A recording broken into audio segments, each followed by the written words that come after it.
Nos últimos meses da Segunda Guerra Mundial, grupos de elite de agentes e comandos aliados se infiltraram na Alemanha. A missão super-secreta era caçar as chamadas armas maravilhosas de Hitler e os cientistas que as tinham construído. Não estávamos procurando Lord Haw, não estávamos procurando Himmler, nem mesmo Hitler. Estávamos procurando exclusivamente pessoas de interesse do serviço secreto. À medida que os aliados avançavam para o norte da Europa, havia o receio de que Hitler pudesse fazer uma retaliação como um último ato de vingança. Relatórios do serviço secreto sugeriam que cientistas nazistas estavam construindo armas de destruição em massa. Mas será que Hitler ousaria atacar com elas? Era uma questão urgente, pois se Hitler tivesse a bomba, hoje nós todos estaríamos falando alemão, não é?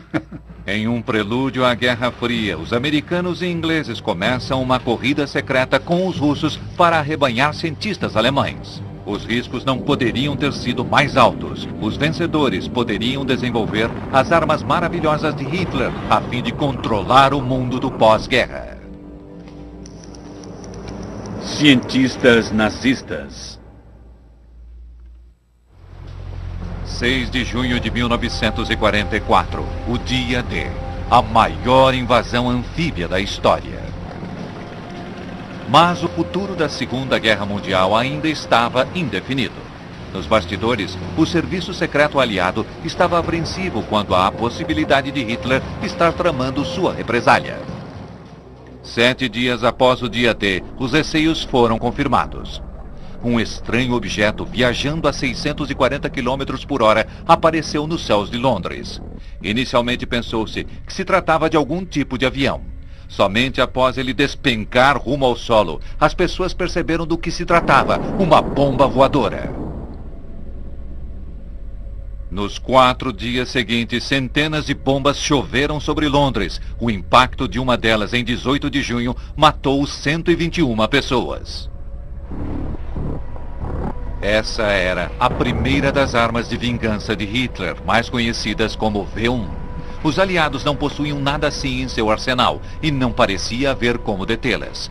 E se os cientistas de Hitler eram capazes de criar algo como a V1, que outros dispositivos estariam construindo?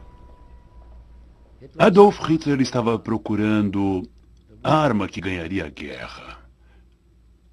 Ele acreditava que a V1, e eles estavam fazendo muitos projetos bastante exóticos e importantes naqueles últimos meses de guerra. A liderança nazista sempre percebeu a importância da tecnologia e havia investido quantias enormes em foguetes, aviões e até em carros de corrida. Consequentemente, os carros alemães dominaram as corridas nos anos 30. Mas Hitler foi recompensado com muitos outros pioneirismos científicos. Talvez o maior deles e o mais perigoso estivesse na física atômica. A fissão nuclear foi descoberta pela primeira vez na Alemanha. Alguns dos melhores físicos alemães eram judeus e foram forçados pelos nazistas a fugir do país. Muitos deles foram para os Estados Unidos, levando a alarmante notícia de que a Alemanha poderia estar trabalhando em uma bomba atômica. Esse alerta levou o Pentágono a fazer um esforço para, em segredo, construir sua própria bomba, codinome Projeto Manhattan. Todo o projeto foi desenvolvido a partir do medo. O projeto Manhattan foi, na verdade, desenvolvido porque tínhamos medo.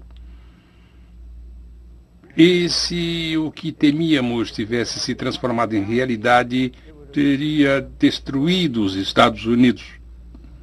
Robert Furman trabalhava no Pentágono quando foi recrutado para coordenar uma missão secreta que iria à Europa.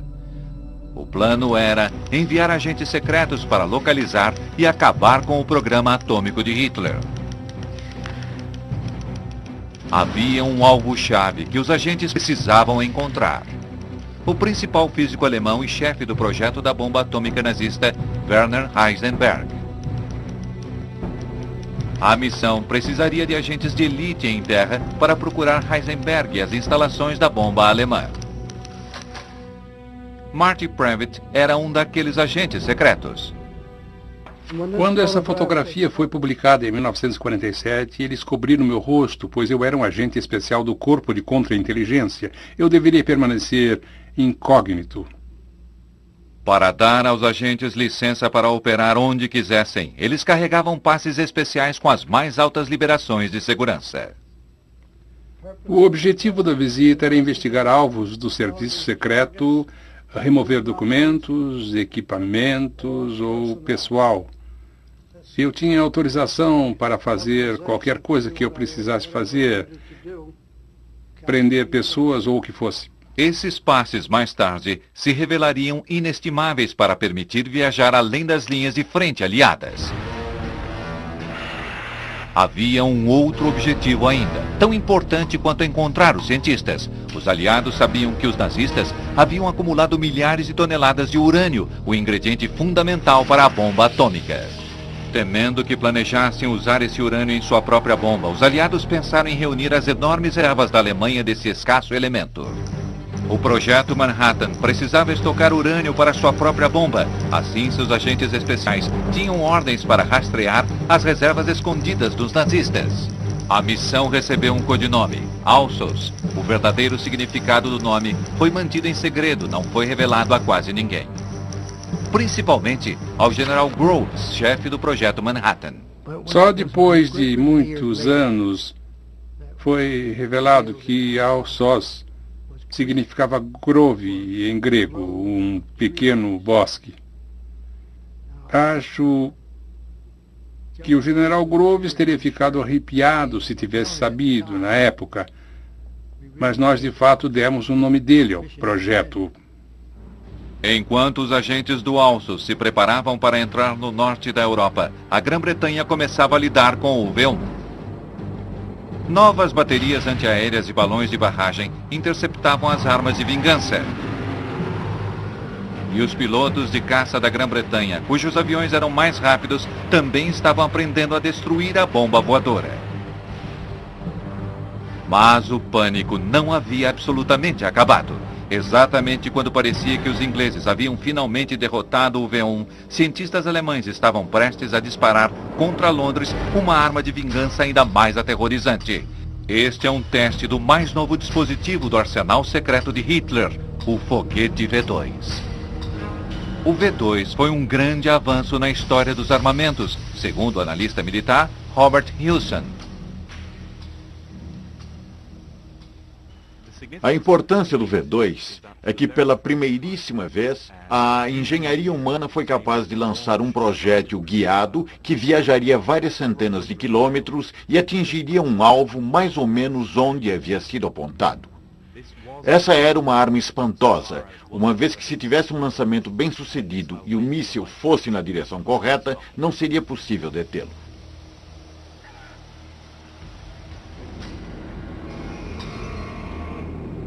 Uma mistura de álcool e oxigênio líquido impulsionavam o foguete a 320 quilômetros em menos de 5 minutos. Ele carregava uma ogiva de 1 tonelada, capaz de arrasar um quarteirão de uma cidade.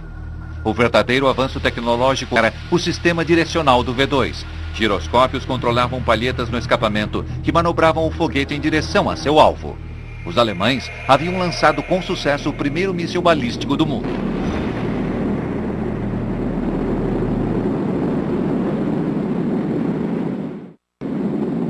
Grã-Bretanha, Estados Unidos e Rússia não tinham nada assim em seus arsenais e estavam todos desesperados para colocar as mãos naquele foguete e no homem que o havia construído, Wernher von Braun. Von Braun fazia parte de um grupo de cientistas bastante visionários, pessoas que sonhavam com um voo espacial. Eram pessoas quase loucas, pois a partir da tecnologia do foguete muito primitiva que existia na época, eles sonhavam com viagens às estrelas. Hitler queria que von Braun testasse seus foguetes como armas. Von Braun estava tão entusiasmado em apoiar os planos de Hitler que não apenas se filiou ao partido nazista, mas tornou-se também major honorário da SS. Konrad Dannenberg era um dos protegidos de von Braun. Com quase 30 anos, ele conheceu o lendário pai da arte de projetar, construir e manobrar foguetes. Fiquei realmente impressionado com ele. Não era apenas um engenheiro técnico realmente bom, mas era também um bom gerente. Ele sempre enfatizava que o trabalho que fazíamos era realmente um trabalho de equipe e ele era apenas, por acaso, o líder da equipe. Cada um dos aliados queria ser o primeiro a prender Von Braun e seus foguetes mortais. Todos eles percebiam que esse era o futuro da guerra. Poderosos ataques aéreos contra as principais instalações de pesquisa do V2 haviam forçado os homens envolvidos com o foguete alemão a se mudarem para um lugar secreto. As informações do serviço secreto acerca do paradeiro de Von Braun ou de sua nova fábrica de foguetes eram insuficientes. Os britânicos tinham em vista outros importantes cientistas nazistas. Uma unidade especial de comando, a 30AU, havia sido criada por Ian Fleming, o criador de James Bond. Um de seus agentes era Charles Wheeler, hoje um veterano correspondente da BBC. Ele era considerado pelos oficiais da Marinha e acredito que pelos fuzileiros da 30AU como alguém que passaria a maior parte da guerra frequentando clubes noturnos e tendo almoços caros, etc. Por isso não era um de nós.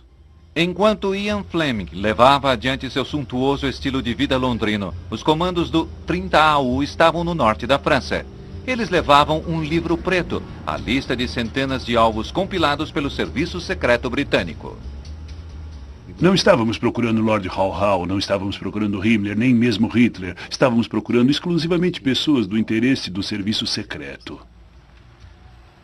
O livro preto tinha nomes, alvos, locais, pessoas e o mais importante eram os cientistas alemães. Seu alvo principal era Helmut Walter, o inventor de uma nova e espantosa forma de propulsão em aeronaves. Esse era um motor de avião para um Messerschmitt, que realmente era tão avançado que nem os ingleses ou os americanos tinham qualquer coisa parecida. Ele possuía um nível de ascensão que conseguia subir quase 10 quilômetros em 2 minutos. Esse filme de arquivo, visto pela primeira vez em televisão, mostra Walter levando nazistas de alto escalão em um tour pela sua fábrica. Assim como os foguetes de Von Braun, a pesquisa de Walter era extremamente interessante para o Terceiro Reich. Mas a tecnologia dele era igualmente desejada pelos aliados, segundo o historiador de defesa Matthew Hutley. A tecnologia que estava sendo desenvolvida por Walter era uma área de grande interesse para os aliados. O almirantado via isso como a joia da coroa das inovações alemãs da guerra e algo que precisava ser desenvolvido e perseguido no Reino Unido. Nos últimos meses de 1944, as missões científicas inglesas e americanas atravessaram a França tão rapidamente quanto os aliados conseguiam avançar. Mas os alvos científicos-chave ainda permaneciam dentro da própria Alemanha. Logo, eles teriam que enfrentar uma nova ameaça.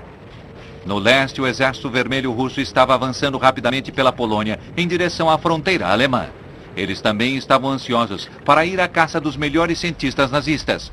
Apesar de oficialmente aliados, havia uma não declarada, mas profunda desconfiança entre Estados Unidos, Grã-Bretanha e Rússia.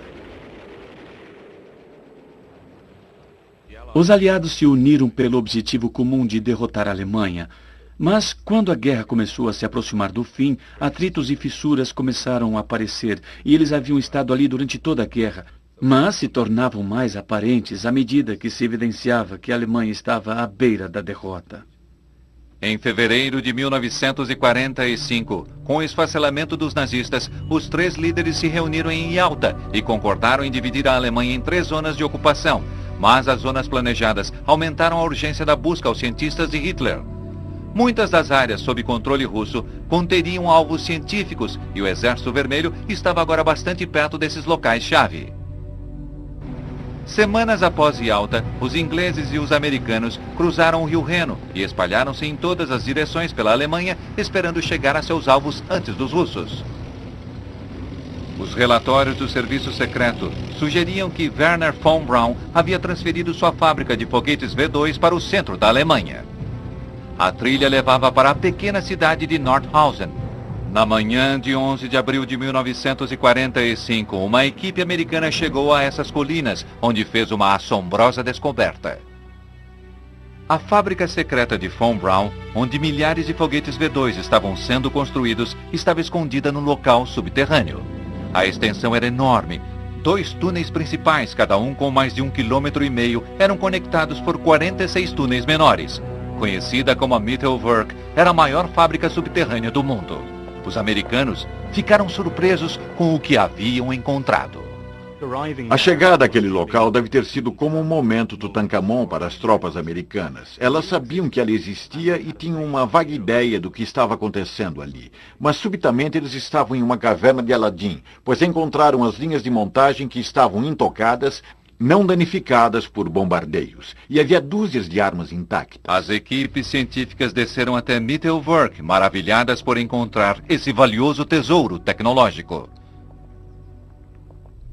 Hoje, esses túneis são tudo o que resta do imenso complexo subterrâneo.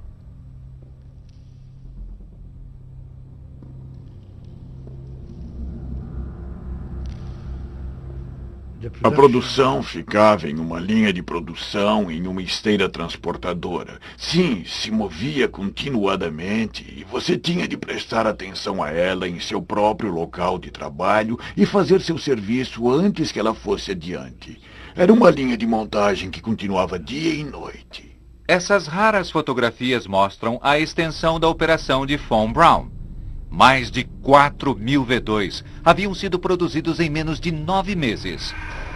Mas nada poderia ter preparado os americanos para a maneira como as armas eram construídas. Os nazistas utilizavam milhares de trabalhadores escravos nos túneis. Um deles era Andrew Herskovits, que tinha apenas 14 anos quando chegou aqui. Só o fato de estar no túnel era um castigo terrível, porque tínhamos frio e fome, e estávamos cansados o tempo todo, e era terrível, era horrível. Havia espancamento por qualquer pequena infração de disciplina. O castigo por sabotagem era a morte por enforcamento. Claro que qualquer coisa poderia ser classificada como sabotagem.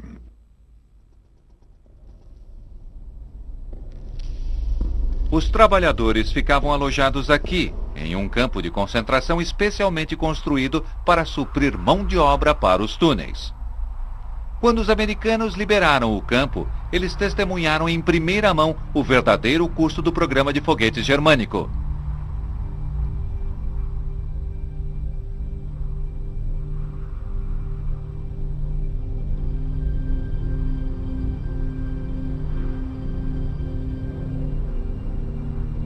Mais de 10.000 prisioneiros morreram fabricando os V2. Quase 2 vezes o número de mortes provocadas pelo foguete.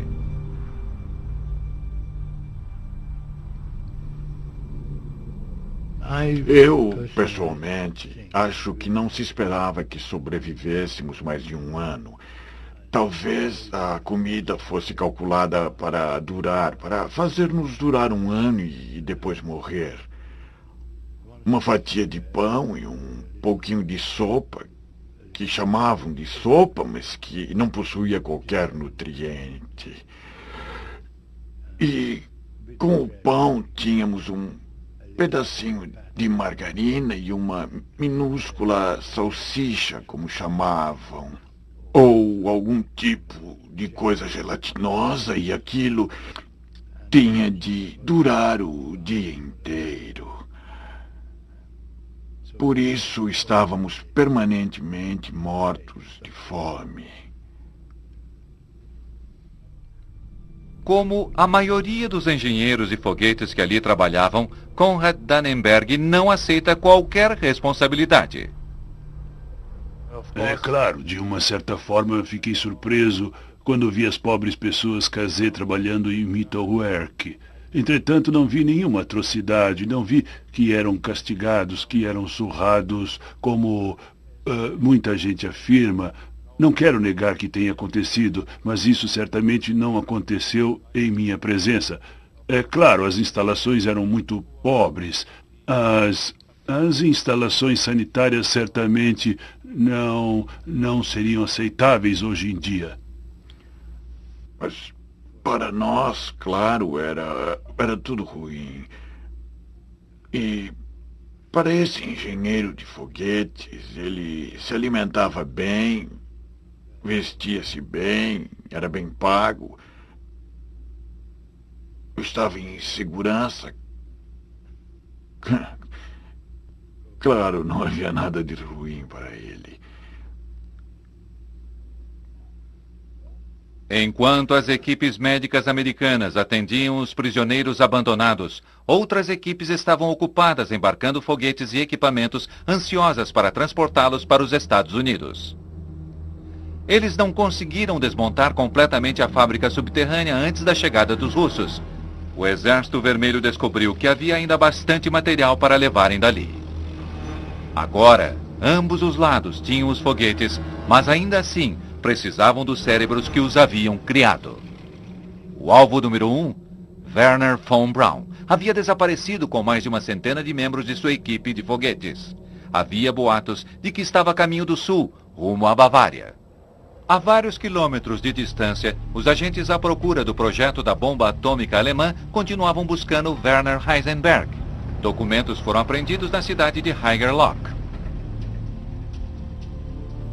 Ninguém sabia até que ponto os nazistas haviam construído uma bomba, mas eles tinham ouvido falar de uma agitação de atividade secreta girando em torno de uma caverna subterrânea sob o castelo da cidade. Os agentes encontram a caverna muito facilmente, mas a pesada porta de aço estava trancada a cadeado. O coronel encarregado Boris Pash, que morreu em 1995, descreveu como eles conseguiram entrar na estranha caverna. Um papel grudado na porta indicava a identidade do gerente. Traga o sujeito cujo nome está naquele papel, eu ordenei. Eles vasculharam a cidade procurando pelo gerente.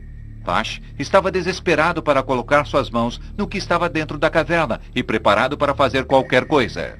Quando o gerente me foi trazido, ele tentou me convencer de que era um simples contador. Quando ele vacilou a minha ordem de abrir a porta, eu disse, atire no cadeado. E se ele interferir, atire nele. O gerente cedeu e abriu a caverna. O que a Alsos encontrou lá dentro era tão importante que a caverna hoje tornou-se um museu. Dentro das rochas sob o castelo, os físicos alemães haviam construído um reator nuclear. Cubos de urânio eram baixados até um tanque e bombardeados com nêutrons em uma tentativa de conseguir uma reação em cadeia, liberando uma quantidade tremenda de energia. A equipe de Heisenberg não possuía urânio suficiente, umas poucas toneladas mais, e o reator poderia ter funcionado. O coronel Pash ainda precisava interrogar Heisenberg, mas seu alvo principal havia desaparecido e fora visto pela última vez se dirigindo à Bavária para se reunir à família. Quando os agentes começaram a desmontar o reator, ficaram surpresos ao descobrir que o urânio vital havia desaparecido. Os homens de Marty Previtt prenderam a maioria dos outros cientistas alemães na tentativa de fazê-los falar. Prendemos os físicos e os interrogamos e eles confessaram que tinham um armazenamento de urânio e que o haviam enterrado. Eles tentaram escondê-lo na esperança de que não o encontrássemos. Depois de 3 dias de interrogatório, os físicos alemães finalmente falaram. Eles levaram os interrogadores a um campo logo nas cercanias da cidade. Preocupado com minas, Marty convocou a ajuda de um alemão da região. Depois de várias horas de escavação, eles finalmente conseguiram seu prêmio. Tiraram dali mais de 2 toneladas de urânio enterradas nos arredores de Haigerloch. A Força Aérea levou o urânio até a Grã-Bretanha. Era coisa muito pesada, e assim foram necessários 20 desses aviões voando para lá e voltando várias vezes para carregar todo aquele material. A maior parte do valioso urânio estava agora nas mãos dos aliados. Entretanto, os mais importantes cientistas de Hitler ainda estavam à solta. Antes do fim da guerra, a unidade 30AU do Serviço Secreto Inglês estava empenhada em capturar um dos mais importantes cientistas de Hitler. Seu alvo, o projetista de aviões e foguetes Helmut Walter, que estava atrás das linhas inimigas no porto de Kiel. Para conseguir pegar o Walter, cerca de 6 fuzileiros avançaram, na verdade, à frente do exército, junto, eu creio, com a SAS, e foram direto ao quartel-general de Walter. Eles sabiam mesmo onde era, pois lá estava o Walter. E ele, no início, não quis absolutamente colaborar. Então, depois de alguns dias, subitamente decidiu que poderia relatar tudo o que sabia. Walter havia trabalhado em uma aeronave radical, a respeito da qual os ingleses estavam ansiosos por aprender mais. Eles também precisavam de alguém com coragem suficiente para tentar voar naquela máquina. O piloto de teste Eric Brown era o homem para esse trabalho. Eric Brown, uma lenda na aviação, havia pilotado mais tipos diferentes de aeronaves do que qualquer outra pessoa no mundo. Ao voar para a Alemanha nos últimos dias da guerra, ele surpreendeu-se com o que encontrou. Foi como entrar na caverna de Aladim, no que diz respeito a aeronaves avançadas. Os campos de aviação que visitamos estavam, em sua maioria, em um estado caótico. Mas, para nosso espanto, o estranho era que eles não haviam tocado em nenhuma de suas aeronaves avançadas a jato ou a foguete. Ora, a única explicação que tenho para isso é que eles estavam tão orgulhosos de suas conquistas nesse setor que queriam que víssemos o que estava disponível, o que poderia ter sido. Eric viu bem de perto uma das aeronaves de aparência mais estranhas da Luftwaffe alemã, o Messerschmitt 163, com seu motor a foguete projetado por Walter. Era um avião que fazia a adrenalina fluir. Pilotá-lo representava, certamente, um grande desafio. Ele tinha várias características inovadoras, revolucionárias, tinha asas enflechadas, mas, acima de tudo, era acionado a foguete e aterrissava em um esqui. Eric estava desesperado para descobrir como funcionava o ME-163, mas quanto mais ele descobria a respeito dele, mais percebia que esse seria um perigoso voo teste. O foguete que o Walter desenhara para aquela aeronave era um trabalho de engenharia muito inteligente. Era pequeno, leve e potente. Mas por usar uma explosiva mistura de combustível, duas substâncias, C-Stoff e T-Stoff, que quando misturadas basicamente explodem e acionam o foguete, ele era conhecido por seus pilotos como uma bomba voadora. Os dois combustíveis se misturavam para produzir 8 minutos de energia de foguete. Assim, o avião subiria 6.100 metros em menos de 2 minutos e poderia lançar ataque surpresa contra bombardeiros inimigos. O piloto sentava em uma cabine cercada pelo combustível do foguete. Não era um avião para medrosos. Mais de 10 pilotos alemães haviam morrido tentando pilotar o 163. A maioria foi morta durante a decolagem ou aterrissagem. Mas isso não parecia preocupar Eric Brown. Fui encorajado pelos peritos que estavam participando para tentar fazer aquilo funcionar. E não havia ninguém por ali para nos impedir. Aquilo era para valer. O ruído era mesmo de estourar os ouvidos, e quando você sentava ali naquela aeronave, sacudindo sob essa potência, você sentia que era como pilotar uma bomba atômica. E acredito que precisa ser dito que a gente se sentia um pouco apreensivo a respeito do que estava por vir. Mas a tentação de fazer essa coisa e ir em frente era muito grande. Eric Brown tornou-se o primeiro e único piloto aliado a voar esse avião de propulsão a foguete.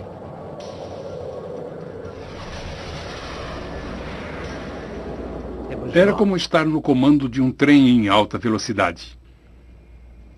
Eu nunca tive essa sensação com qualquer outro avião, que ele estivesse logo ali à minha frente todo o tempo.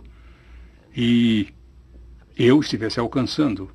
Ele tirava o seu fôlego. Tendo avaliado o avião e capturado o homem que o projetou, os britânicos estavam agora prontos para explorar essa nova tecnologia. Agora, a maioria dos alemães estava trabalhando para os aliados. O Exército Vermelho havia cercado Berlim e estava começando a avançar em direção ao centro. A 100 quilômetros dali, tropas americanas e russas se encontraram pela primeira vez no rio Elbe. Em frente às câmeras, ambos os lados se comportavam como grandes amigos. Mas nos bastidores, a batalha pelos despojos de guerra alemães estavam agora em seu grau mais intenso. Quando o colapso alemão realmente começou a acontecer, havia ali uma enorme onda de atividade. Havia tantos alvos que todos corriam para todos os lados, pegando coisas, procurando coisas, encontrando coisas, não conseguindo encontrar as coisas. Negando ou tentando negar o mais que pudessem aos russos, evitando que os russos chegassem lá antes e fugindo com o que conseguissem. Ninguém nunca mais visse essas coisas. Foi uma competição acirrada. Ambos os lados sabiam o que realmente era importante. Os cientistas de primeira linha de Hitler haviam fugido para refúgios nas montanhas, na Bavária, ao sul da Alemanha. O físico nuclear Werner Heisenberg e o engenheiro de foguetes Werner von Braun vieram para cá para se protegerem das ferozes lutas ao norte.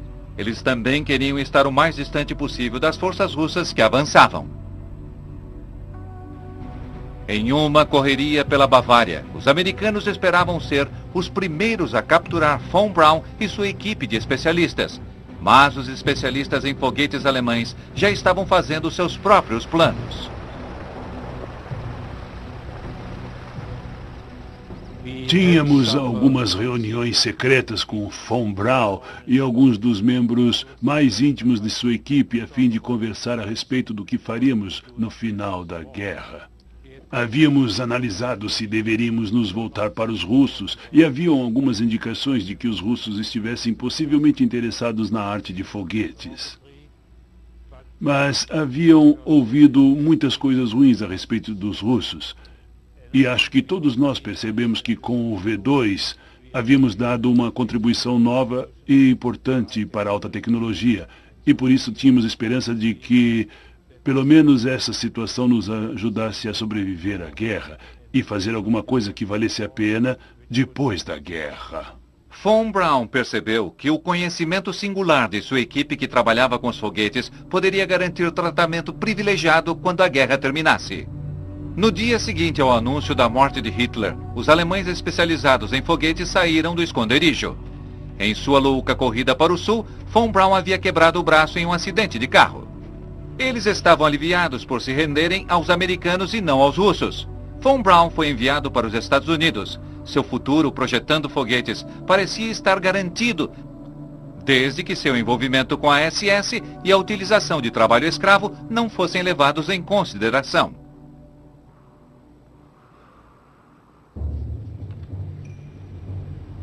80 quilômetros ao leste, os agentes que procuravam o cientista atômico Werner Heisenberg também estavam fechando o cerco.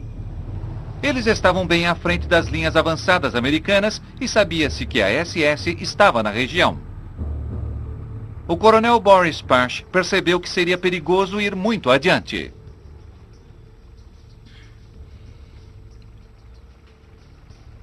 Será que eu deveria esperar até que a infantaria se juntasse a nós? Ou deveria prosseguir como nas operações anteriores? Decidi ir em frente. Eu percebi, como percebo agora, que a urgência que Washington exigia de nós justificava o avanço. Na verdade, tornava-o imperativo. Heisenberg estava na casa de sua família, acima do lago Walchensee. Seu filho Jochen tinha 6 anos na época e se lembra dos americanos se aproximando. Estava claro que as tropas americanas avançavam para cá e o meu pai, naquela ocasião, subia com frequência a colina para olhar de lá. Ele podia ver a luta acontecendo. E também informava as pessoas que o mais provável é que os americanos acabariam chegando.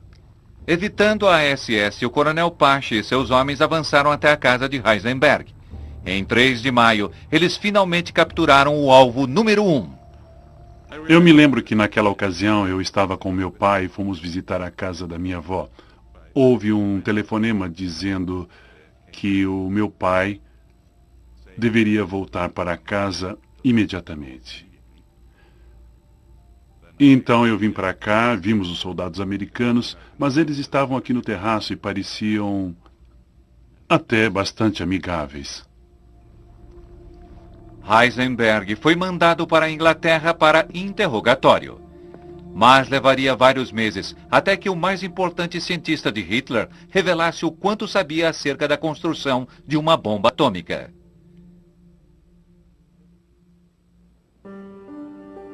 Quatro dias após a captura de Heisenberg, os alemães se renderam.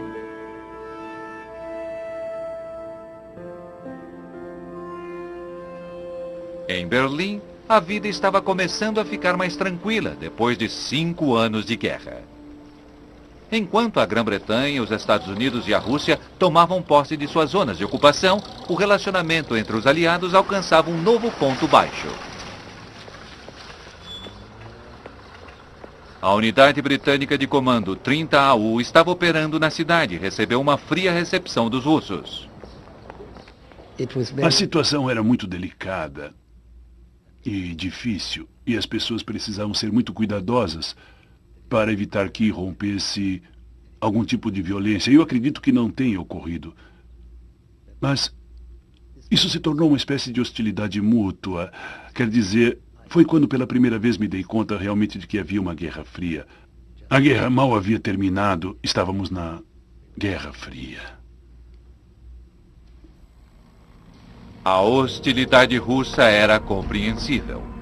A 30AU em Berlim pouco tinha a ver com a missão de paz. Seus agentes estavam agora fazendo viagens dentro da zona russa, em operações clandestinas, para levar às escondidas para o Ocidente as esposas e famílias dos cientistas capturados. Chegamos a vestir uma mulher alemã como uma oficial inglesa da ATS e a fizemos passar por 2 postos de controle russos de Berlim Ocidental através de Helmstedt para a Alemanha Ocidental.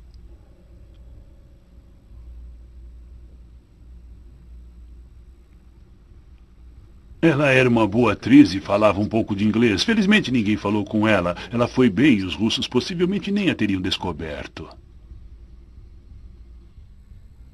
Depois de se reunirem às suas famílias, cientistas alemães-chave foram então levados para a Grã-Bretanha.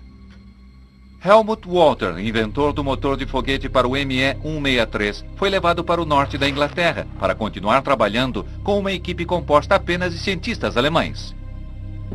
Enquanto isso, nos bastidores, enormes carregamentos de pesquisa, tecnologia e materiais científicos alemães eram encaixotados e levados para a Grã-Bretanha, Estados Unidos e Rússia. Quanto ao urânio apreendido pela missão Alsos, em locais como Haigerloch, mais de 1 milhão de toneladas foi embarcado para o projeto Manhattan, nos Estados Unidos, que acumulava um enorme estoque para sua própria pesquisa da bomba atômica. O alvo número 1 da Alsos, Werner Heisenberg e 9 outros físicos alemães foram confinados em uma casa de campo na Inglaterra. Em um último recurso para tentar descobrir mais a respeito do projeto da bomba nazista, microfones secretos foram colocados pela casa para ouvir os alemães. Os cientistas pouco revelaram, até que uma transmissão de rádio no dia 6 de agosto de 1945 os levou a falar. Essas são as notícias. Logo cedo, esta manhã, a força mais destrutiva inventada pelo homem foi lançada sobre o Japão. A bomba atômica. Imediatamente os físicos tentaram descobrir como os americanos haviam feito aquilo. Os microfones escondidos gravaram as deliberações de Heisenberg. Ele parecia não entender absolutamente nada de física relacionada à bomba. Seu projeto para uma bomba atômica durante a guerra exigira milhares de quilos de urânio, enquanto que a bomba de Hiroshima utilizou apenas 56. Para os ingleses e americanos que estavam ouvindo, isso finalmente explicava por que o projeto da bomba alemã nunca teve sucesso. Pouco tempo depois, Heisenberg foi solto e voltou para a Alemanha. Ele não era mais considerado uma ameaça. 3 meses depois do dia V, 15 de agosto, foi declarado o Dia da Vitória sobre o Japão, Dia VJ. Noite adentro, a multidão gritou pelo alívio do fim da maior guerra da história. Nova York nunca antes havia comemorado dessa forma, mas nunca havia tido um motivo para tanto. A guerra podia ter terminado, mas a corrida para explorar a tecnologia alemã ainda continuava. Poucas semanas depois do dia VJ, Eric Brown voltou para casa em um avião alemão. É uma sensação muito emocionante, porque a gente sente uma mudança completa, não é? Pois qualquer aeronave alemã vinda para cá dessa maneira encontraria a barreira dos White Cliffs, mas aqui estávamos nós, trazendo a mais cobiçada aeronave deles, sem qualquer problema. O avião que Eric estava pilotando era muito mais importante que o perigosamente explosivo avião-foguete que ele havia testado antes. Essa aeronave teria uma grande influência na Guerra Fria. O Messerschmitt 262 era o primeiro caça-jato operacional do mundo. Ele tem uma aparência muito sinistra em vários aspectos, com aquela forma de tubarão, e realmente parecia capaz de provocar muitos problemas. Um avião de aparência bastante letal, grandes motores, e a lateral de tubarão é completamente plana. Tudo foi planejado para provocar resistência mínima ao avanço e máxima velocidade. As equipes de voo alemãs se vangloriavam de que o ME-262 era 160 km por hora mais rápido do que qualquer coisa que os aliados possuíam. Verificamos isso em Farnborough e descobrimos que os números deles estavam bastante exatos. A velocidade máxima dessa aeronave é de 910 km por hora. Nessa ocasião, nosso melhor caça tinha uma velocidade máxima de 715 km por hora. Assim, você iria de 715 por hora para 910 por hora, um salto realmente enorme. O 262 poderia ter mudado o curso da guerra, mas chegou tarde demais para os nazistas. Eles certamente teriam um impacto sobre os conflitos futuros. Os engenheiros também estavam aprendendo, com a ajuda da aeronave alemã, a construir seu próprio caça a jato. Existe uma história famosa a respeito do chefe do projeto aerodinâmico da aeronave norte-americana, que entrou em uma escola noturna para aprender alemão, a fim de poder entender o que estava lendo. E desse modo sua equipe de projeto teve acesso ao 262. E a partir da aeronave real e dos projetos que estavam olhando, eles jogaram fora todo o seu próprio projeto para o XP-86, e o redesenharam como uma aeronave de asa enflechada, com um enflechamento clássico de 35 graus que se tornou o Sabre, um dos melhores caças a jato daquela época. Com o Sabre, os americanos pensavam ter construído a mais avançada aeronave do mundo. O que eles não sabiam era que os russos haviam encontrado exatamente o mesmo conjunto de dados alemães e os haviam utilizado para construir seu próprio avião a jato de asa enflechada, o MiG-15.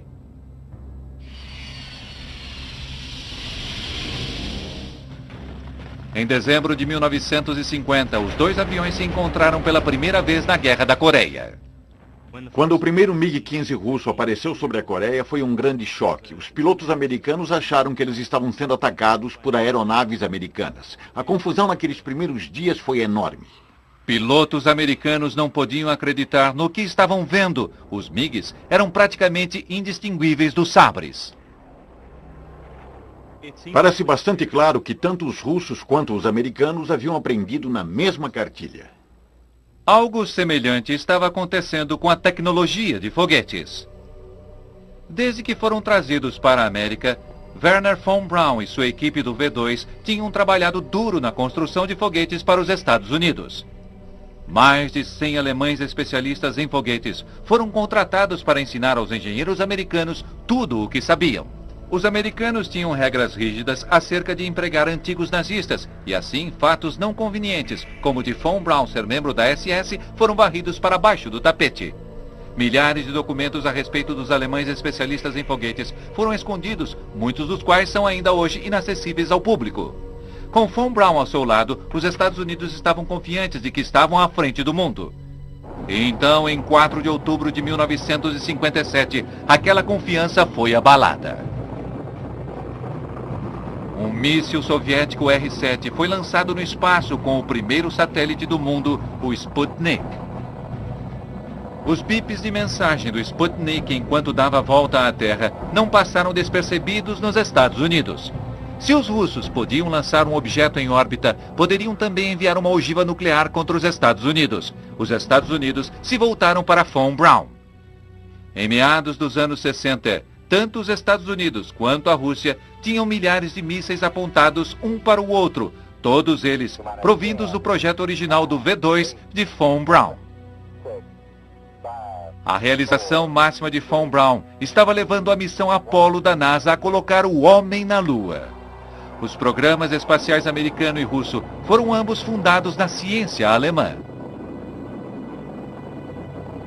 Na corrida para aproveitar o know-how nazista, ambos os lados optaram por esquecer o passado dos cientistas. Quando eu soube que eles haviam sido festejados e tratados como heróis nacionais nos Estados Unidos, eu me senti ultrajado e enojado. Achei que aquilo não apenas mostrava desrespeito a nós, mas aos seus próprios mortos. Milhares e milhares de soldados americanos morreram para libertar a Europa, para derrotar Hitler.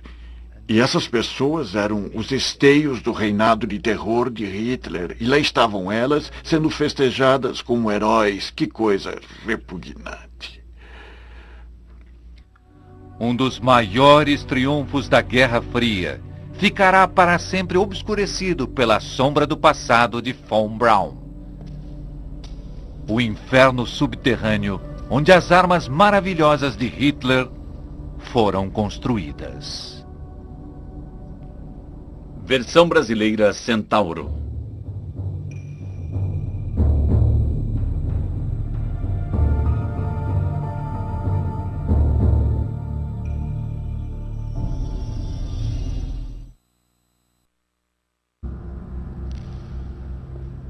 A produção ficava em uma linha de produção, em uma esteira transportadora. Sim, se movia continuadamente e você tinha de prestar atenção a ela em seu próprio local de trabalho e fazer seu serviço antes que ela fosse adiante.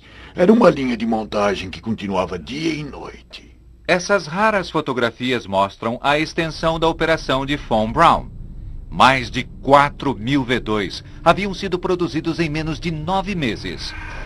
Mas nada poderia ter preparado os americanos para a maneira como as armas eram construídas.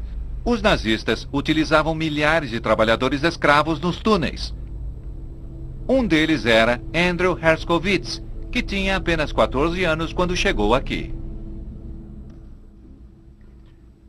Só o fato de estar no túnel era um castigo terrível, porque tínhamos frio e fome, e estávamos cansados o tempo todo, e era terrível, era horrível. Havia espancamento por qualquer pequena infração de disciplina. O castigo por sabotagem era a morte por enforcamento. Claro que qualquer coisa poderia ser classificada como sabotagem.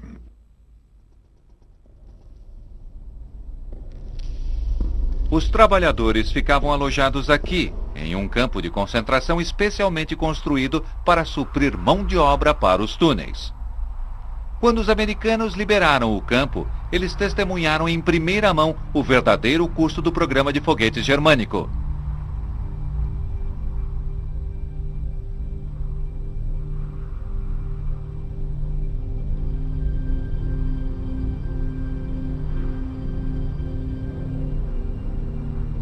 Mais de 10.000 prisioneiros morreram fabricando os V2. Quase 2 vezes o número de mortes provocadas pelo foguete.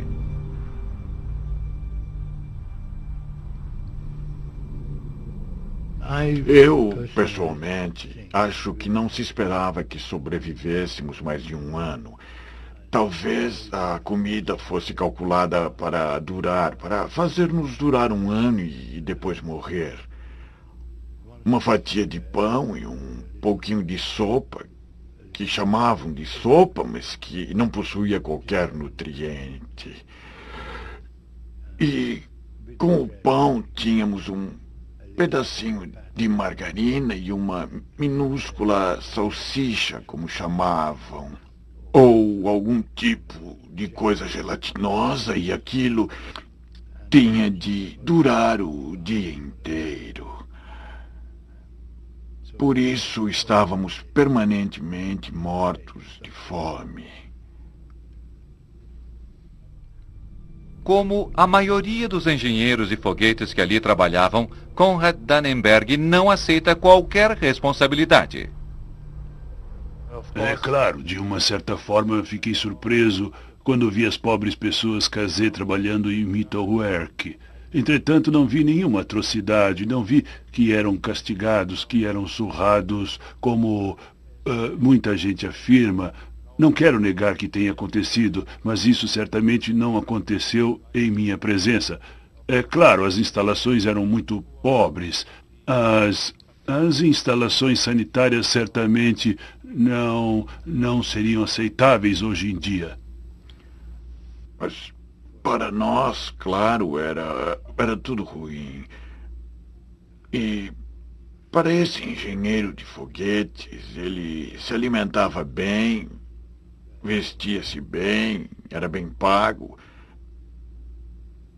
Estava em segurança. Claro, não havia nada de ruim para ele. Enquanto as equipes médicas americanas atendiam os prisioneiros abandonados, outras equipes estavam ocupadas embarcando foguetes e equipamentos ansiosas para transportá-los para os Estados Unidos. Eles não conseguiram desmontar completamente a fábrica subterrânea antes da chegada dos russos. O Exército Vermelho descobriu que havia ainda bastante material para levarem dali. Agora, ambos os lados tinham os foguetes, mas ainda assim precisavam dos cérebros que os haviam criado. O alvo número 1, Werner von Braun, havia desaparecido com mais de uma centena de membros de sua equipe de foguetes. Havia boatos de que estava a caminho do sul, rumo à Bavária. A vários quilômetros de distância, os agentes à procura do projeto da bomba atômica alemã continuavam buscando Werner Heisenberg. Documentos foram apreendidos na cidade de Haigerloch. Ninguém sabia até que ponto os nazistas haviam construído uma bomba, mas eles tinham ouvido falar de uma agitação de atividade secreta girando em torno de uma caverna subterrânea sob o castelo da cidade. Os agentes encontram a caverna muito facilmente, mas a pesada porta de aço estava trancada a cadeado. O coronel encarregado Boris Pash, que morreu em 1995, descreveu como eles conseguiram entrar na estranha caverna. Um papel grudado na porta indicava a identidade do gerente. Traga o sujeito cujo nome está naquele papel, eu ordenei. Eles vasculharam a cidade procurando pelo gerente. Pash estava desesperado para colocar suas mãos no que estava dentro da caverna e preparado para fazer qualquer coisa. Quando o gerente me foi trazido, ele tentou me convencer de que era um simples contador. Quando ele vacilou a minha ordem de abrir a porta, eu disse, atire no cadeado. E se ele interferir, atire nele. O gerente cedeu e abriu a caverna. O que a Alsos encontrou lá dentro era tão importante que a caverna hoje tornou-se um museu. Dentro das rochas sob o castelo, os físicos alemães haviam construído um reator nuclear. Cubos de urânio eram baixados até um tanque e bombardeados com nêutrons em uma tentativa de conseguir uma reação em cadeia, liberando uma quantidade tremenda de energia. A equipe de Heisenberg não possuía urânio suficiente, umas poucas toneladas mais, e o reator poderia ter funcionado. O coronel Pasch ainda precisava interrogar Heisenberg, mas seu alvo principal havia desaparecido e fora visto pela última vez se dirigindo à Bavária para se reunir à família. Quando os agentes começaram a desmontar o reator, ficaram surpresos ao descobrir que o urânio vital havia desaparecido. Os homens de Marty Previtt prenderam a maioria dos outros cientistas alemães na tentativa de fazê-los falar. Prendemos os físicos e os interrogamos e eles confessaram que tinham um armazenamento de urânio e que o haviam enterrado. Eles tentaram escondê-lo na esperança de que não o encontrássemos. Depois de 3 dias, nos últimos meses da Segunda Guerra Mundial, grupos de elite de agentes e comandos aliados se infiltraram na Alemanha. A missão super-secreta era caçar as chamadas armas maravilhosas de Hitler e os cientistas que as tinham construído. Não estávamos procurando Lord Haw, não estávamos procurando Himmler, nem mesmo Hitler. Estávamos procurando exclusivamente pessoas de interesse do serviço secreto. À medida que os aliados avançavam para o norte da Europa, havia o receio de que Hitler pudesse fazer uma retaliação como um último ato de vingança. Relatórios do serviço secreto sugeriam que cientistas nazistas estavam construindo armas de destruição em massa. Mas será que Hitler ousaria atacar com elas? Era uma questão urgente, pois se Hitler tivesse a bomba, hoje nós todos estaríamos falando alemão, não é? Em um prelúdio à Guerra Fria, os americanos e ingleses começam uma corrida secreta com os russos para arrebanhar cientistas alemães. Os riscos não poderiam ter sido mais altos. Os vencedores poderiam desenvolver as armas maravilhosas de Hitler a fim de controlar o mundo do pós-guerra. Cientistas nazistas. 6 de junho de 1944, o dia D, a maior invasão anfíbia da história. Mas o futuro da Segunda Guerra Mundial ainda estava indefinido. Nos bastidores, o serviço secreto aliado estava apreensivo quanto à possibilidade de Hitler estar tramando sua represália. 7 dias após o dia D, os receios foram confirmados. Um estranho objeto viajando a 640 km por hora apareceu nos céus de Londres. Inicialmente pensou-se que se tratava de algum tipo de avião. Somente após ele despencar rumo ao solo, as pessoas perceberam do que se tratava, uma bomba voadora.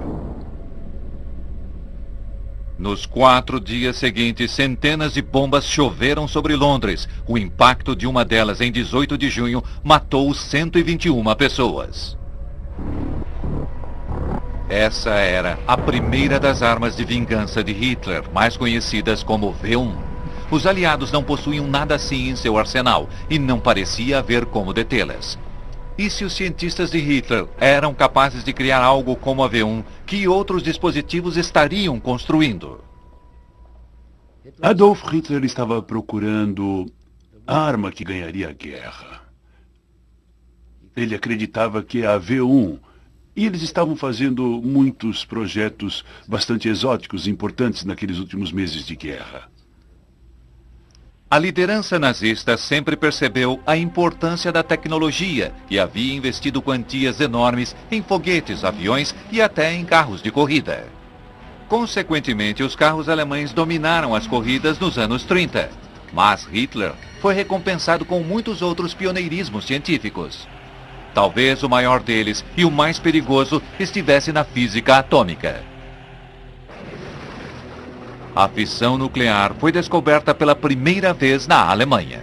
Alguns dos melhores físicos alemães eram judeus e foram forçados pelos nazistas a fugir do país. Muitos deles foram para os Estados Unidos, levando a alarmante notícia de que a Alemanha poderia estar trabalhando em uma bomba atômica. Esse alerta levou o Pentágono a fazer um esforço para, em segredo, construir sua própria bomba, codinome Projeto Manhattan.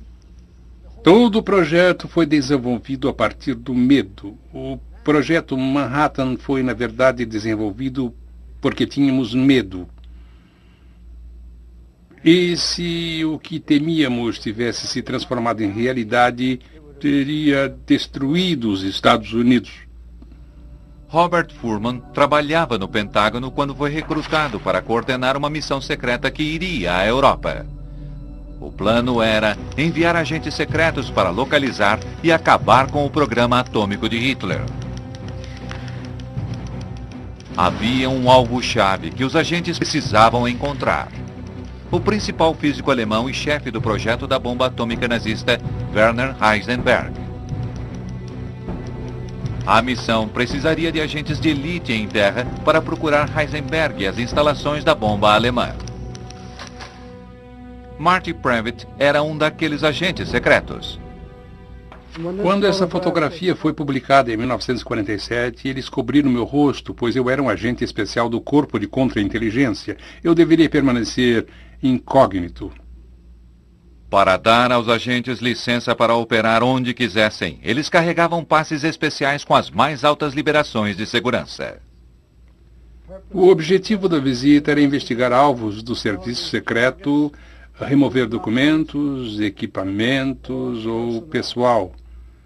Eu tinha autorização para fazer qualquer coisa que eu precisasse fazer, prender pessoas ou o que fosse. Esses passes, mais tarde, se revelariam inestimáveis para permitir viajar além das linhas de frente aliadas. Havia um outro objetivo ainda, tão importante quanto encontrar os cientistas. Os aliados sabiam que os nazistas haviam acumulado milhares de toneladas de urânio, o ingrediente fundamental para a bomba atômica. Temendo que planejassem usar esse urânio em sua própria bomba, os aliados pensaram em reunir as enormes reservas da Alemanha desse escasso elemento. O projeto Manhattan precisava estocar urânio para sua própria bomba. Assim, seus agentes especiais tinham ordens para rastrear as reservas escondidas dos nazistas. A missão recebeu um codinome, Alsos. O verdadeiro significado do nome foi mantido em segredo, não foi revelado a quase ninguém. Principalmente ao General Groves, chefe do projeto Manhattan. Só depois de muitos anos foi revelado que Alsos significava grove em grego, um pequeno bosque. Acho que o general Groves teria ficado arrepiado se tivesse sabido na época, mas nós de fato demos o nome dele ao projeto. Enquanto os agentes do Alsos se preparavam para entrar no norte da Europa, a Grã-Bretanha começava a lidar com o V1. Novas baterias antiaéreas e balões de barragem interceptavam as armas de vingança. E os pilotos de caça da Grã-Bretanha, cujos aviões eram mais rápidos, também estavam aprendendo a destruir a bomba voadora. Mas o pânico não havia absolutamente acabado. Exatamente quando parecia que os ingleses haviam finalmente derrotado o V1, cientistas alemães estavam prestes a disparar contra Londres uma arma de vingança ainda mais aterrorizante. Este é um teste do mais novo dispositivo do arsenal secreto de Hitler, o foguete V2. O V2 foi um grande avanço na história dos armamentos, segundo o analista militar Robert Hilson.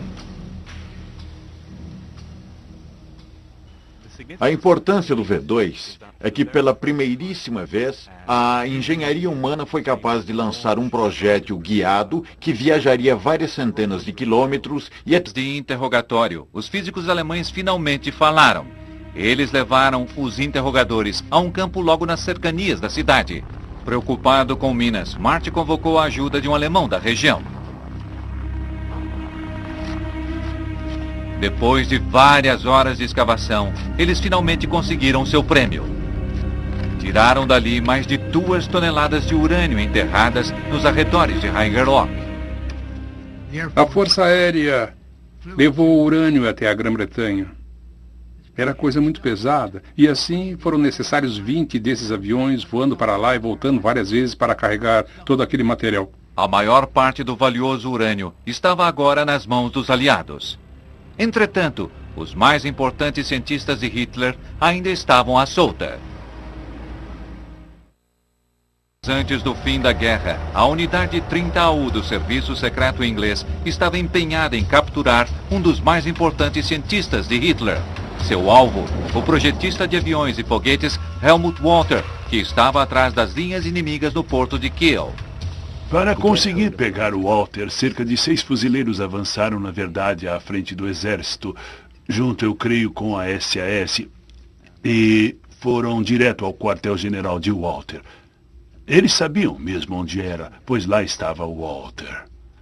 E ele, no início, não quis absolutamente colaborar. Então, depois de alguns dias, subitamente decidiu que poderia relatar tudo o que sabia. Walter havia trabalhado em uma aeronave radical, a respeito da qual os ingleses estavam ansiosos por aprender mais. Eles também precisavam de alguém com coragem suficiente para tentar voar naquela máquina. O piloto de teste Eric Brown era o homem para esse trabalho. Eric Brown, uma lenda na aviação, havia pilotado mais tipos diferentes de aeronaves do que qualquer outra pessoa no mundo. Ao voar para a Alemanha nos últimos dias da guerra, ele surpreendeu-se com o que encontrou. Foi como entrar na caverna de Aladim, no que diz respeito a aeronaves avançadas. Os campos de aviação que visitamos estavam, em sua maioria, em um estado caótico. Mas, para nosso espanto, o estranho era que eles não haviam tocado em nenhuma de suas aeronaves avançadas a jato ou a foguete. Ora, a única explicação que tenho para isso é que eles estavam tão orgulhosos de suas conquistas nesse setor que queriam que víssemos o que estava disponível, o que poderia ter sido. Eric viu bem de perto uma das aeronaves de aparência mais estranhas da Luftwaffe alemã, o Messerschmitt 163, com seu motor a foguete projetado por Walter. Era um avião que fazia a adrenalina fluir. Pilotá-lo representava, certamente, um grande desafio. Ele tinha várias características inovadoras, revolucionárias, tinha asas enflechadas, mas, acima de tudo, era acionado a foguete e aterrissava em um esqui. Eric estava desesperado para descobrir como funcionava o ME-163, mas quanto mais ele descobria a respeito dele, mais percebia que esse seria um perigoso voo teste. O foguete que o Walter desenhara para aquela aeronave era um trabalho de engenharia muito inteligente. Era pequeno, leve e potente.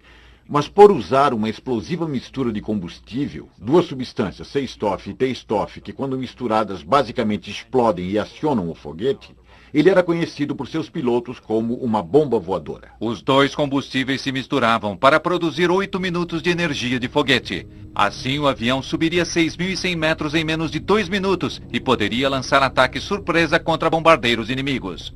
O piloto sentava em uma cabine cercada pelo combustível do foguete.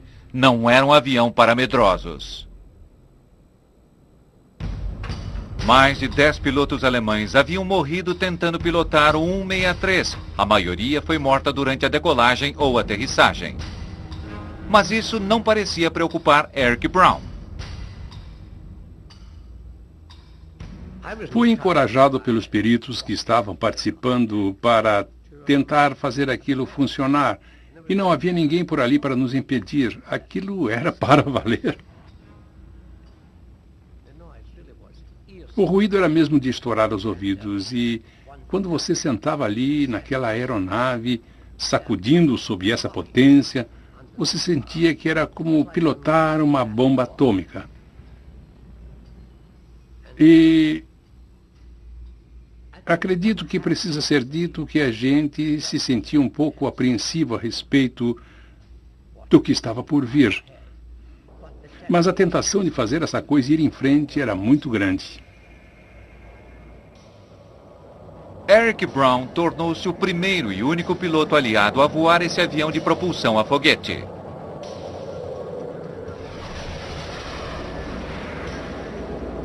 Era como estar no comando de um trem em alta velocidade. Eu nunca tive essa sensação com qualquer outro avião, que ele estivesse logo ali à minha frente todo o tempo. E eu estivesse alcançando. Ele tirava o seu fôlego. Tendo avaliado o avião e capturado o homem que o projetou, os britânicos estavam agora prontos para explorar essa nova tecnologia. Agora, a maioria dos alemães estava trabalhando para os aliados. O Exército Vermelho havia cercado Berlim e estava começando a avançar em direção ao centro. A 100 quilômetros dali, tropas americanas e russas se encontraram pela primeira vez no rio Elba. Em frente às câmeras, ambos os lados se comportavam como grandes amigos. Mas nos bastidores, A batalha pelos despojos de guerra alemães estavam agora em seu grau mais intenso. Quando o colapso alemão realmente começou a acontecer, havia ali uma enorme onda de atividade. Havia tantos alvos que todos corriam para todos os lados, pegando coisas, procurando coisas, encontrando coisas, não conseguindo encontrar as coisas,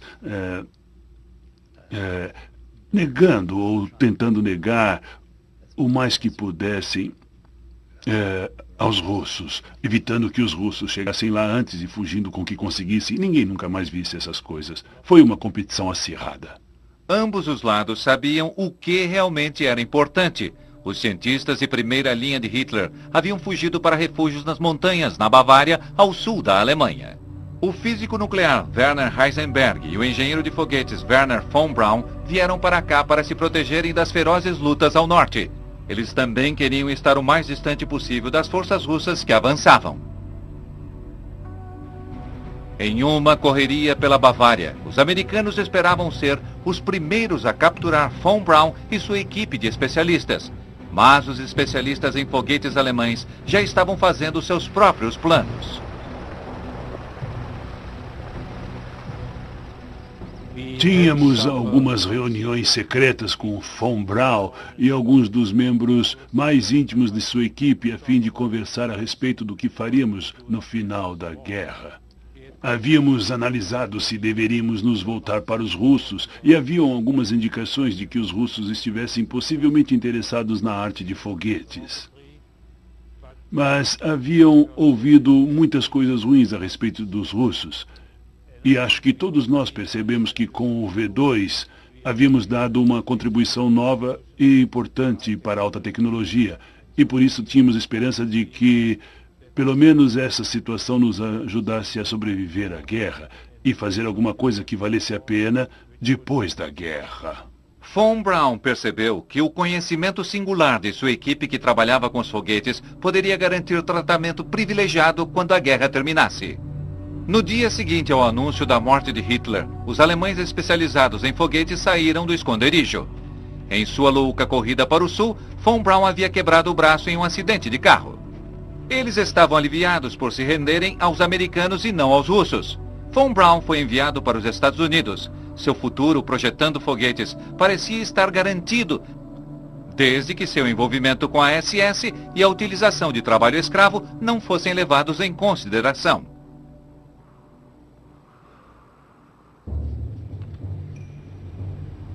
80 quilômetros ao leste, os agentes que procuravam o cientista atômico Werner Heisenberg também estavam fechando o cerco. Eles estavam bem à frente das linhas avançadas americanas e sabia-se que a SS estava na região. O coronel Boris Pash percebeu que seria perigoso ir muito adiante.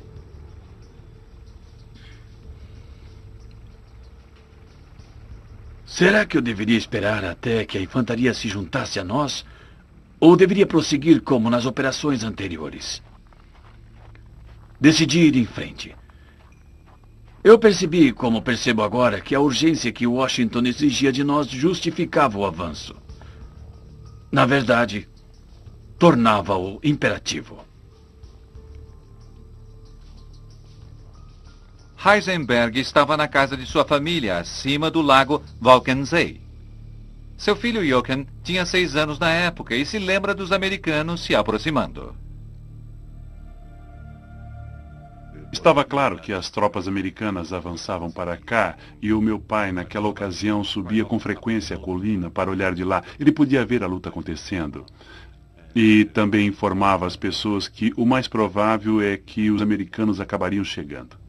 Evitando a SS, o coronel Pache e seus homens avançaram até a casa de Heisenberg. Em 3 de maio, eles finalmente capturaram o alvo número 1. Eu me lembro que naquela ocasião eu estava com meu pai e fomos visitar a casa da minha avó. Houve um telefonema dizendo que o meu pai deveria voltar para casa imediatamente. Então eu vim para cá, vimos os soldados americanos, mas eles estavam aqui no terraço e pareciam até bastante amigáveis. Heisenberg foi mandado para a Inglaterra para interrogatório. Mas levaria vários meses até que o mais importante cientista de Hitler revelasse o quanto sabia acerca da construção de uma bomba atômica.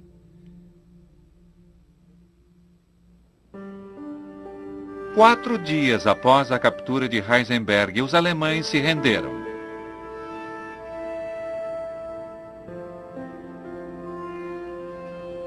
Em Berlim, a vida estava começando a ficar mais tranquila depois de 5 anos de guerra. Enquanto a Grã-Bretanha, os Estados Unidos e a Rússia tomavam posse de suas zonas de ocupação, o relacionamento entre os aliados alcançava um novo ponto baixo.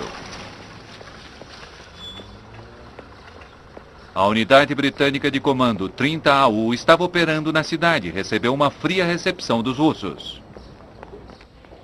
A situação era muito delicada e difícil, e as pessoas precisavam ser muito cuidadosas para evitar que rompesse algum tipo de violência. Eu acredito que não tenha ocorrido.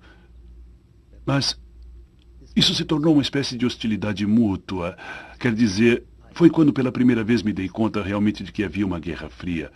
A guerra mal havia terminado, estávamos na Guerra Fria. A hostilidade russa era compreensível.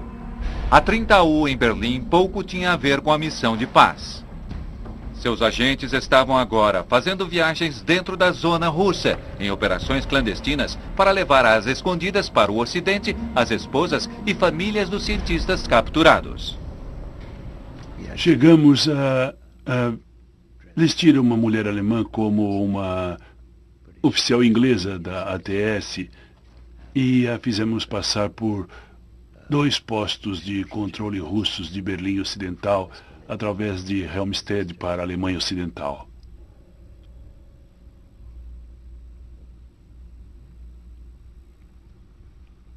Ela era uma boa atriz e falava um pouco de inglês. Felizmente ninguém falou com ela. Ela foi bem e os russos possivelmente nem a teriam descoberto.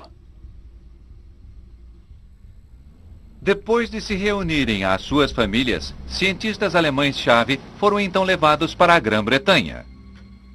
Helmut Walter, inventor do motor de foguete para o ME-163, foi levado para o norte da Inglaterra para continuar trabalhando com uma equipe composta apenas de cientistas alemães. Enquanto isso, nos bastidores, enormes carregamentos de pesquisa, tecnologia e materiais científicos alemães eram encaixotados e levados para a Grã-Bretanha, Estados Unidos e Rússia. Quanto ao urânio apreendido pela missão Alsos, em locais como Haigerloch, mais de 1 milhão de toneladas foi embarcado para o projeto Manhattan, nos Estados Unidos, que acumulava um enorme estoque para sua própria pesquisa da bomba atômica. O alvo número 1 da Alsos, Werner Heisenberg e 9 outros físicos alemães foram confinados em uma casa de campo na Inglaterra. Em um último recurso para tentar descobrir mais a respeito do projeto da bomba nazista, microfones secretos foram colocados pela casa para ouvir os alemães. Os cientistas pouco revelaram, até que uma transmissão de rádio no dia 6 de agosto de 1945 os levou a falar. Essas são as notícias. Logo cedo, esta manhã, a força mais destrutiva inventada pelo homem foi lançada sobre o Japão. A bomba atômica. Imediatamente os físicos tentaram descobrir como os americanos haviam feito aquilo. Os microfones escondidos gravaram as deliberações de Heisenberg. Ele parecia não entender absolutamente nada de física relacionada à bomba. Seu projeto para uma bomba atômica durante a guerra exigira milhares de quilos de urânio, enquanto que a bomba de Hiroshima utilizou apenas 56. Para os ingleses e americanos que estavam ouvindo, isso finalmente explicava por que o projeto da bomba alemã nunca teve sucesso. Pouco tempo depois, Heisenberg foi solto. Atingiria um alvo mais ou menos onde havia sido apontado. Essa era uma arma espantosa, uma vez que se tivesse um lançamento bem sucedido e o míssil fosse na direção correta, não seria possível detê-lo.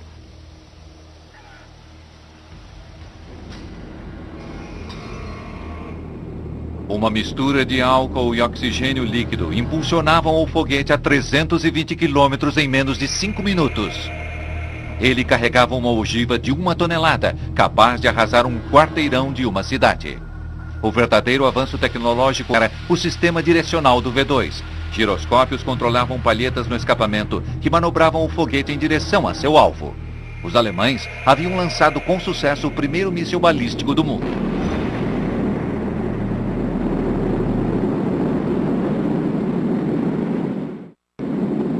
Grã-Bretanha, Estados Unidos e Rússia não tinham nada assim em seus arsenais e estavam todos desesperados para colocar as mãos naquele foguete e no homem que o havia construído, Wernher von Braun. Von Braun fazia parte de um grupo de cientistas bastante visionários, pessoas que sonhavam com um voo espacial. Eram pessoas quase loucas, pois a partir da tecnologia do foguete muito primitiva que existia na época, eles sonhavam com viagens às estrelas. Hitler queria que von Braun testasse seus foguetes como armas.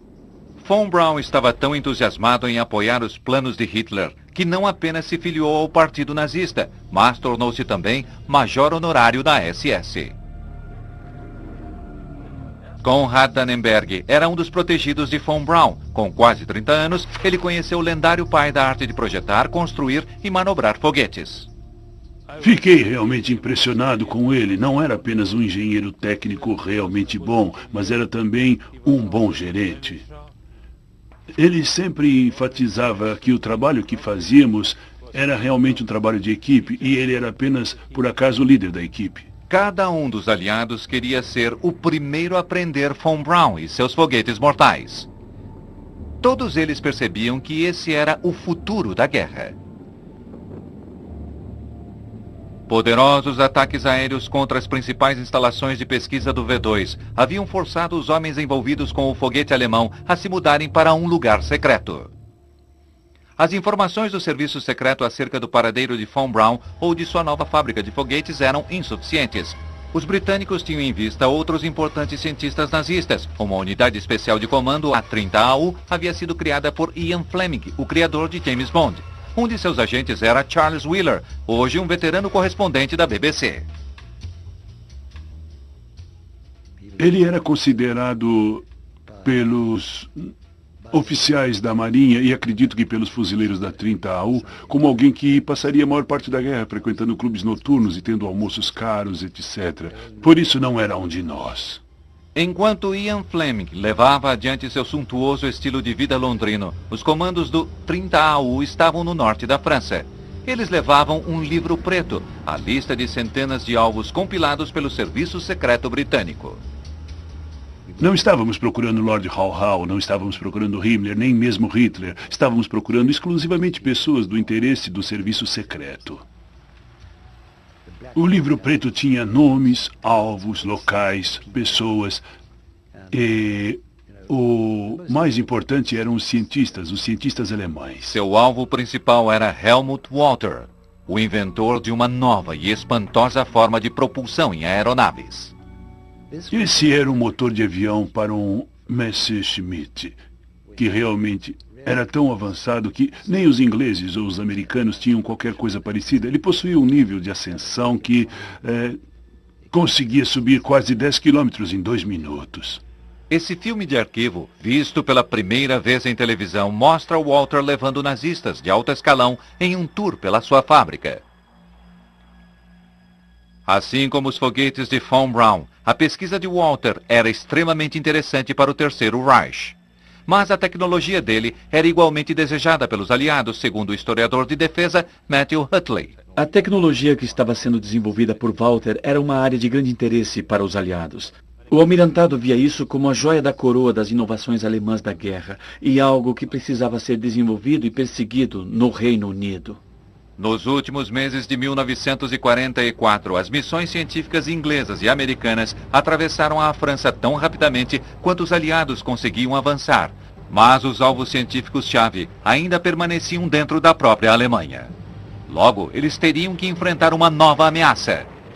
No leste, o Exército Vermelho Russo estava avançando rapidamente pela Polônia em direção à fronteira alemã. Eles também estavam ansiosos para ir à caça dos melhores cientistas nazistas. Apesar de oficialmente aliados, havia uma não declarada, mas profunda desconfiança entre Estados Unidos, Grã-Bretanha e Rússia. Os aliados se uniram pelo objetivo comum de derrotar a Alemanha. Mas, quando a guerra começou a se aproximar do fim, atritos e fissuras começaram a aparecer, e eles haviam estado ali durante toda a guerra, mas se tornavam mais aparentes à medida que se evidenciava que a Alemanha estava à beira da derrota. Em fevereiro de 1945, com o esfacelamento dos nazistas, os 3 líderes se reuniram em Yalta e concordaram em dividir a Alemanha em 3 zonas de ocupação, mas as zonas planejadas aumentaram a urgência da busca aos cientistas de Hitler. Muitas das áreas sob controle russo conteriam alvos científicos e o Exército Vermelho estava agora bastante perto desses locais-chave. Semanas após Yalta, os ingleses e os americanos cruzaram o Rio Reno e espalharam-se em todas as direções pela Alemanha, esperando chegar a seus alvos antes dos russos. Os relatórios do serviço secreto sugeriam que Werner von Braun havia transferido sua fábrica de foguetes V2 para o centro da Alemanha. A trilha levava para a pequena cidade de Nordhausen. Na manhã de 11 de abril de 1945, uma equipe americana chegou a essas colinas, onde fez uma assombrosa descoberta. A fábrica secreta de von Braun, onde milhares de foguetes V2 estavam sendo construídos, estava escondida no local subterrâneo. A extensão era enorme. 2 túneis principais, cada um com mais de 1,5 km, eram conectados por 46 túneis menores. Conhecida como a Mittelwerk, era a maior fábrica subterrânea do mundo. Os americanos ficaram surpresos com o que haviam encontrado. A chegada àquele local deve ter sido como um momento Tutankhamon para as tropas americanas. Elas sabiam que ela existia e tinham uma vaga ideia do que estava acontecendo ali. Mas subitamente eles estavam em uma caverna de Aladim, pois encontraram as linhas de montagem que estavam intocadas, não danificadas por bombardeios, e havia dúzias de armas intactas. As equipes científicas desceram até Mittelwerk, maravilhadas por encontrar esse valioso tesouro tecnológico. Hoje, esses túneis são tudo o que resta do imenso complexo subterrâneo.